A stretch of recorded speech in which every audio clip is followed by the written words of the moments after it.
is Addie Price. I'm the Director of Health for the Assembly of First Nations.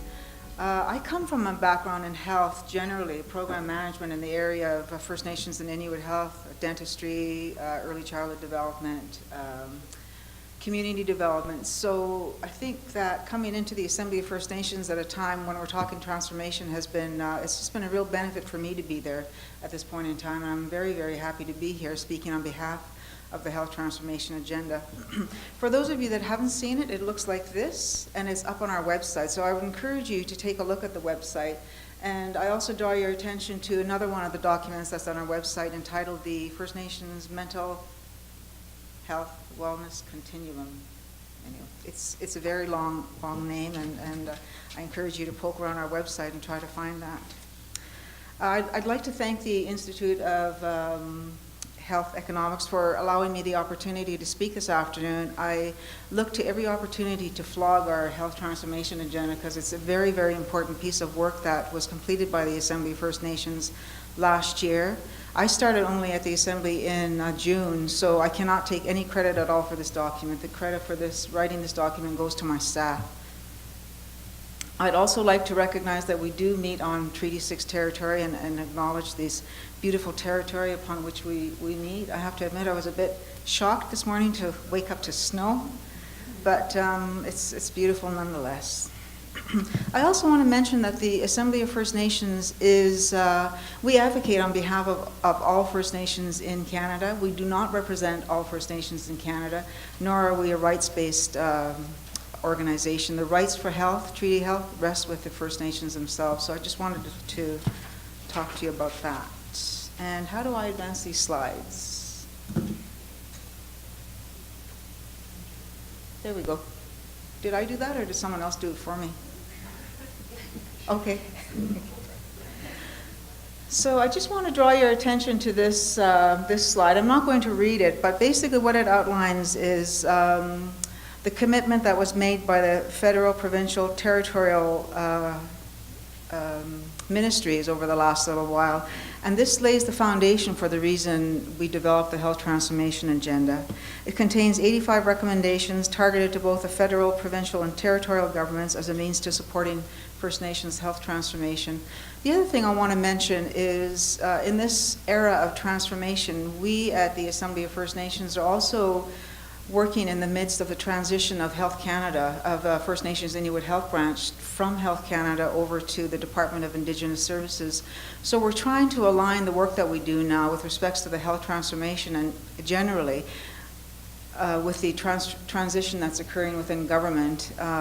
We've been told informally that the move is definitely going to occur, and you may have heard through some of the media reports that Minister Bennett will be engaging across country on the transition of our department over to Department of Indigenous Services. In some ways, this is very personal for me. I believe that it's a good move for us, but in other ways, it's kind of scary as well because it's a huge move. This is a huge systems change, so I think that it's going to take some time. Next. Perfect. So the Health Transformation Agenda is built on the concept of 3 pillars, the first being getting the relationships right. And this is the relationship between First Nations and the feds and the provinces. It's not the relationship between the AFN with our First Nations partners. We continue to advocate on behalf of all First Nations in the areas in which they need our support. The relationships must be predicated on reciprocal respect and openness and transparency. So we're hoping that as we enter into this era of transformation, that those relationships will be founded on those principles of respect. And just a final note on this, relationships must be meaningful, which means that if the government and the provinces are going to speak to First Nations about health transformation, it needs to be recognized and respected. A lot of our First Nations communities are already in the midst of transformation. The BC First Nations Health Authority, for one. We've got some communities in Quebec that are looking at talking about transformation, and we've got others in Saskatchewan. So I think going into those discussions, if you are at all involved with the provinces or the territories, I would encourage you to try and maintain that, encourage you to advocate for respect going into those discussions. Next. So the second pillar of the transformation agenda is meaningful and sustainable investments. I'm sure many of you are aware that over the past number of decades, that programming in First Nations communities is often, well, if it's anything like the community I grew up in, it's based in a scenario of crisis. The community will get a little pot of money to do whatever work they can do with that little pot of money, and at the end of the day, they report back to government that, yes, we've been able to achieve these two activities. I think if we're going to move forward with transformation, it needs to be built on meaningful and sustainable investments. So as we talk transformation, again, I go back to the BC model, they find themselves now in a position where they are managing the health services for their people, and they are meaningful and sustainable. They did a lot of engagement with their First Nations communities over the 13 years prior to signing the agreement, and I think that if we are going to be able to, in future, identify a successful model, certainly BC would be one of the ones that we look at. In addition, I think if we're talking meaningful and sustainable investments, we need to recognize that at the end of the day, benefits will be realized. It's not, if we approach transformation in a way that's holistic and founded on principles of cultural identity, language, just the era in which we grew up, then health almost becomes a natural outcome of that ability to be able to practice what we preach from a First Nations perspective. Next slide.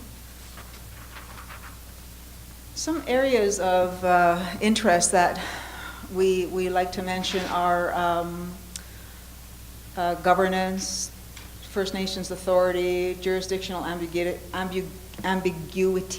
First Nations data initiatives, seamless transitions. These are just some of the areas that we would encourage First Nations to think about as they're developing their transformation agendas. However, it's also very important to mention that as First Nations design their agendas, they need to be the ones behind the wheel. They need to be the ones that are telling us that this is what we need to do in our communities to make this work for us. The last pillar in our agenda is First Nations capacity first. I'm sure many of you are aware that if communities are dealing with limited pots of money to do specific activities, there's not really a way for them to enhance the capacity at the community level. And I think it needs to be recognized that as we're moving forward in this new era of transformation and transition, we need to put First Nations capacity first. That means meaningful investments in capacity building in communities, and recognizing that although not everyone in a community has a degree to answer to a specific area or a program, that doesn't mean that they don't know what the program or the outcomes might look like if they had an opportunity to feed into those processes. So again, putting First Nations community capacity first. It's not, I should also mention that the input into program planning and designing by non-Indigenous people has been very, very important in some of our communities, and it will continue to be so going forward, because a lot of our communities are still really remote and isolated. However, as we do move towards transformation, that's going to be one of the pillars that we're hoping to look at. Next. I just wanted to bring this slide into play. This is the commitment that was made as part of the Common Statement of Principles on Shared Health Priorities, and it's a simple comment, but it means a lot to Indigenous health. I think that you can see that the territories, the provinces, and the feds have all agreed to support health transformation, and as my role as the Director of Health is going to be to continue to advocate on behalf of our First Nations for this transformation. Next. So I just wanted to conclude my presentation by inviting you all to, again, poke around on our website. We have a Health Transformation Summit happening in February. I'd encourage you to take note that it's going to be February 13th and 14th. And while we haven't finalized the agenda, we're going to be using the Health Transformation document as a foundation to build the conference on. So I welcome you to look at that, and if you have any questions, I can hang out later to address those for you. Thank you.